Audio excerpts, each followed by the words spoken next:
Hi, welcome to my channel. आज की कहानी बहुत भारी है, मतलब बहुत डरावनी है। जैसे आपको पता है, बिहार में बहुत बार बाढ़ आती होगी। बारिश है, वैसे आजकल भी बहुत ज़्यादा बारिश हो रही है, काफ़ी हवा चलती, तूफ़ानी हवा चलती है। तो उसी तरह एक बार की बात है, बहुत पहले की बात है, बिहार में। जैसे वहाँ पे आपको पता है कि जो बिहार के बहुत से गांव नेपाल या उसके आसपास रहे, ठीक है। वहाँ पे कुछ एक नदी है, ब्रह्मपुत्र, बहुत बड़ी नदी है। तो उसका कुछ पानी आता है। तो क्या होता है कि नदी से, मतलब वहाँ पे हमेशा एक ऐसा है कि नेपाल के साइड से कुछ तो डैम कुछ खुलता है और वहाँ पे बाढ़ आ जाती है। तो वो ऐसी एक बार की बात है कि रात का टाइम रहता है और एक बंदा जो वहाँ का एक किसान रहता है, वहाँ पे गांव में, बिहार के गांव में। तो वो क्या होता है, वो दिन भर अपने खेत में काम करता है और उस दिन बहुत तेज़ बारिश होती है। और गांव का जो रास्ता, जो किसके खेत से लेके जो उसके घर तक का जो रास्ता जो रहता है ना, काफ़ी ऊबड़ खाबड़ रहता है, मतलब एकदम जैसे टूटा फूटा रास्ता जैसे रहता है, वैसा रहता है। और बारिश की वजह से उसकी हालत और भी ख़राब होती है। तो ये दिन भर अपने खेत में काम करता है, करते करते उसको पूरे रात हो जाती है करते करते, ठीक है। तो फिर रात को होता क्या है कि वो बहुत बारिश होती रहती है। और पता है आपको, जैसे कुछ प्लास्टिक के जैसे कुछ पन्नी या ऐसा कुछ लेके कि जो किसान लोग रहते हैं बरसात में बच के निकलते रहते हैं, वैसी तरह वो भी अपना सब लेता है और जाता रहता है, मतलब गली में, मतलब जो रास्ता रहता है ऊबड़ खाबड़ रास्ते से। और बहुत बारिश हो रही है और ये बंदे का नाम सुरेश है, किसान जो जिसका नाम है। तो ये जाता रहता है और बहुत तेज़ बरसात होती रहती है। बरसात रुकने का नाम नहीं लेती, लेकिन ये बस बोलते हैं ना, चलता रहता है। थोड़ी देर में देखते हैं कि उसका जो पैर, मतलब जो पानी है काफ़ी, उसे घुटने और पैर तक आ रहा है। तो वो संभाल संभाल के चलता है, देखता है तो वही जो पानी जो था, जो घुटने तक आ रहा है, वो आगे नदी, मतलब नदी से जुड़ गया है। तो इस साइड से जो जंगल का जो ऊपर का रास्ता था, जैसे अभी रास्ते पे चल रहा है ऊबड़ खाबड़, तो उसके साइड में आप देखोगे ऊपर में काफ़ी एक जैसा थोड़ा बहुत ऊंचाई रहती है। उस पर थोड़े पेड़ पौधे और जंगली घास रहती है। उसमें से फिर वो चढ़ जाता है और बचते बचाते, मतलब पकड़ पकड़ के टहनियों को, झाड़ की पकड़ पकड़ साइड में जाता है और नीचे देखता है कि पानी रहता है। और करता रहता है, चलता रहता है। थोड़ी देर के बाद देखता है कि पानी में से कुछ, जैसे मगरमच्छ होता है ना, आपने देखा होगा मगरमच्छ, वैसा टाइप का कोई तैर के आ रहा है पानी में। तो ये डर जाता है कि साला मगरमच्छ हो, और ये जैसे चल के पार कर रहा है नदी का जो साइड से, तो कहीं ये डूब ना जाए, कहीं मतलब मगरमच्छ इसको खा ना जाए, इसको डर लगता है एकदम। तो ये जाता रहता है, संभाल संभाल के डरता रहता है। बारिश होती रहती है, ऊपर वाले को नाम याद करता है और जाता रहता है। थोड़ी देर के बाद वो देखता है मगरमच्छ जैसा कुछ उसके पास से मतलब तैर के, मतलब पानी में से होके दूसरे साइड चला जाता है। तो ये थोड़ी राहत की सांस लेता है। थोड़ी देर के बाद देखता है जो मगरमच्छ जैसे कोई चीज़ पानी में तैर रही थी, वो किनारे पे आ जाता है और किनारे पे आके ऊपर आ जाता है, मतलब किनारे पे साइड में। जो वो ध्यान से देखता है तो मगरमच्छ था ही नहीं। उसका आधा हिस्सा मगरमच्छ जैसा रहता है और बाकी का आधा हिस्सा थोड़ा इंसान जैसा अजीब, मतलब जैसा रेप्टाइल आपने देखे होंगे, चिपकली के जैसा, वैसा टाइप का रहता है। तो आधा उसका मगरमच्छ और आधा थोड़ा इंसान भी और थोड़ा चिपकली, एक अजीब ही दिखता है जानवर। मतलब रेप्टेलियन बोलो, जैसे क्या बोलो उसको, एकदम मतलब रेप्टाइल टाइप का, मतलब जैसे बोलते हैं ना चिपकली और जैसा, वैसा टाइप का दिखता है। तो वैसा टाइप का जानवर दिखता है।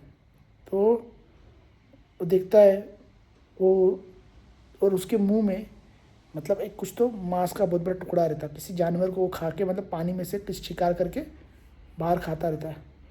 तो ये डर जाता है क्योंकि वो दो पैर पे आदमी जैसा बैठा रहता है और ऐसा हाथों से पकड़ के, मतलब वो बाकायदा उस मांस को खाता रहता है अपने मुंह से, मगरमच्छ टाइप के मुंह से, लंबा मुंह रहता है और ज़बान एकदम चिपकली जैसी रहती है। ये डर जाता है एकदम, करता इसकी मतलब हालत ख़राब हो जाती है।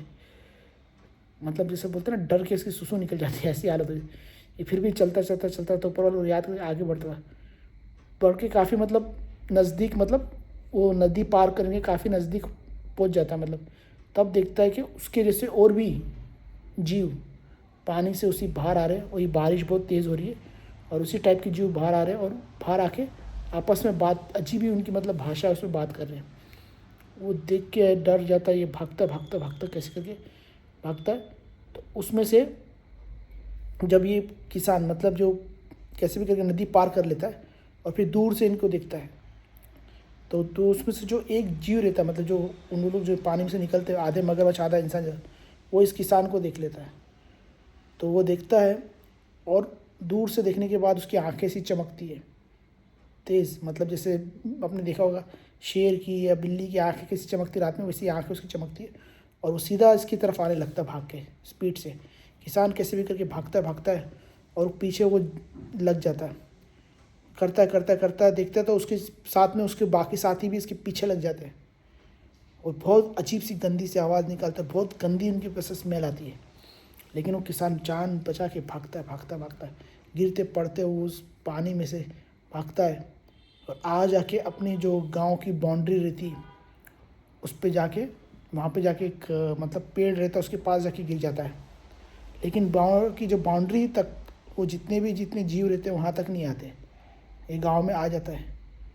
फिर सुबह होती है, सुबह जो ये रहता है ये घर में उसके देखते हैं, उसकी आँख खुलती है तो उसकी जो पत्नी रहती है उसके पैर मतलब उस पर चोट लगी रहती है, उस पर दवाई मतलब चलती रहती है, डॉक्टर भी आता है वो भी उसके दवाई मतलब करता है। तो वो पूछता है कि क्या हुआ था, तो ये किसान बोलता है कि समझ जाता है कि अगर इसको सब बात बताएगा तो कोई सी मेरी बात पे यकीन नहीं करेगा। तो ये बोलता है कि मेरे पीछे कुछ तो कुत्ता लग गया था या कोई जानवर लग गया था, ऐसा झूठ बोल देता है जिसकी वजह से मेरी ये हालत हुई है, किसान बोलता है। और क्या होता है, वो डॉक्टर चले जाता है। फिर वो उसकी पत्नी और उसके बेटे को ये सुरेश अपनी कहानी बताता है कि मेरे साथ ऐसा ऐसा हुआ था, इस तरह से जो मगरमच्छ टाइप के जीव थे वो लग गए थे मेरे पास में, जो आधे इंसान थे और आधे ये थे। तो सुन के काफ़ी उसके जो घर वाले रहते वो भी डर जाते हैं, मतलब उसका बेटा भी डर जाता, छोटा बेटा रहता कुछ 10-12 साल का, और उसकी पत्नी भी डर जाती है कि भैया ये क्या चीज़ थी। फिर ये जाते अपना गांव में एक तांत्रिक रहता है, उसको जाके पूछते कि ये क्या था। सुरेश और उसकी पत्नी जाके पूछते उस कि ये क्या था जो इन्होंने देखा था उस दिन रात में। तो वो बोलते हैं कि भाई जब भी जिस दिन ज़्यादा बरसात यहाँ पे होती है और बाढ़ आती है यहाँ पे, और बाढ़ आने के बाद इस पर्टिकुलर उसी नदी के पास में रात के समय कुछ ये जीव तब आते हैं जब एकदम ज़्यादा बाढ़ आती है, मतलब तूफ़ान आता है और जब पानी भर जाता है तब वो नदी किनारे वो जिस तरह के जीव दिखते हैं। तो वो तो इनका बोलता है कि तांत्रिक कि इनका ये तो टाइम अच्छा था कि वो बच गए, यानी तो कोई बचता नहीं, अगर किसी ने देख लिया उन लोग ने तो कोई बचता नहीं है। और उनका एक हद है, मतलब अगर कोई गांव में आ जाता है तो वो फिर बच जाता है, क्योंकि उस दिन उनकी मतलब एक लिमिट है उनकी, वो लिमिट को क्रॉस नहीं करते वो लोग। तो वो बताता है कौन, तांत्रिक। तब उसको पता चलता है, फिर ये समझ जाता है कि कुछ भी हो जाए एकदम रात बेरात जो है वो नहीं निकलेगा, खेत में कितना भी काम हो, जैसे शाम हुई उससे पहले ही निकल जाएगा वो और घर पहुंच जाएगा, क्योंकि बरसात का भी ज़्यादा टाइम चलता है, ज़ोरदार बारिश और तूफ़ान भी चलता है। तो उसके बाद से वो वही करता है, जैसे ही जब शाम होने होती है तुरंत वो अपने खेत से निकल जाता है और घर पहुंच जाता है, कि ताकि रात भर ज़्यादा रुके ना, ताकि ऐसे जीवों से उसका सामना हो। तो ये कहानी थी सुरेश की। तो ये कहानी आप लोग को कैसे लगी आप लोग प्लीज़ बताइएगा कमेंट करके, और आप किस टॉपिक पे कहानी सुनना चाहते हैं वो भी मुझे बताइएगा, ठीक है। और हो सके तो मेरे चैनल को लाइक शेयर और सब्सक्राइब कीजिए, ताकि मुझे भी मोटिवेशन मिले। आप लोग अगर सब्सक्राइब करोगे तो मुझे भी अच्छा लगेगा और मुझे भी इंटरेस्ट आएगा कि आप लोग को कुछ नई नई कहानियाँ बताओ, कुछ रोमांचक कहानियाँ, ठीक है। तो मिलते हैं हम लोग नेक्स्ट वीडियो में। Thanks for watching.